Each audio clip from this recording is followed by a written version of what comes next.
Le mois d'octobre était un mois spécial pour les enseignants. C'était un mois dans lequel on célèbre la journée mondiale de l'enseignant. Il était question de réunir les délégués des affiliés dans toutes les provinces en vue de pouvoir échanger sur les grandes innovations, sur toutes les décisions liées à la politique d'octroi de crédit et à la politique de gestion de l'épargne.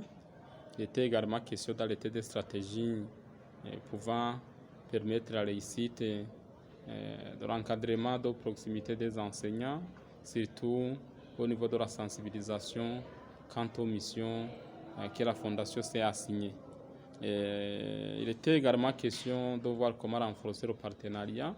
Et par rapport à ce renforcement du partenariat, vous le savez que la Fondation nous un partenariat élargi avec les ministères sectoriels, tout en soulignant que pour pouvoir prétendre atteindre ces objectifs, elle doit nécessairement avoir des collaborateurs.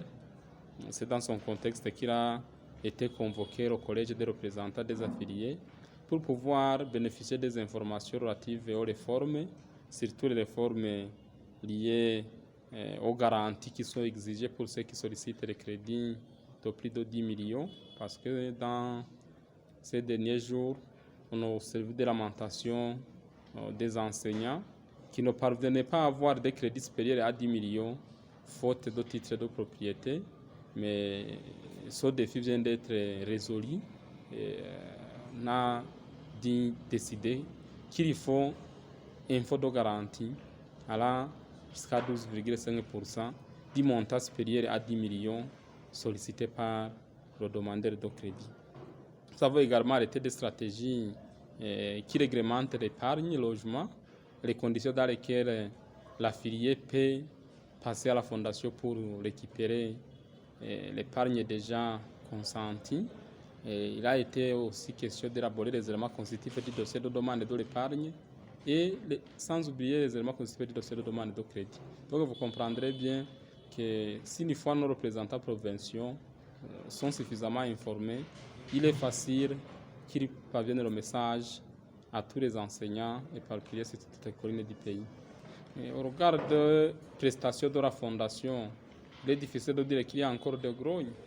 Comme vous le savez vous tous, la Fondation s'est déjà donné pour mission de satisfaire les besoins de ses affiliés. Et nous nous réjouissons plutôt du fait que durant ces 2 dernières années, tous les enseignants demandeurs de crédit ont été servis avant que l'année ne prenne fin. Et nous espérons que même pour le cas de l'année en cours, nous sommes sûrs et certains que plus de 95% des demandeurs de crédit seront servis avant que l'année ne prenne fin. Donc, vous comprendrez bien qu'il y a plus de lamentation. Ils sont servis en temps réel et surtout que la Fondation a déjà mis à la disposition des ressources humaines, des techniciens pouvant répondre rapidement à leurs préoccupations.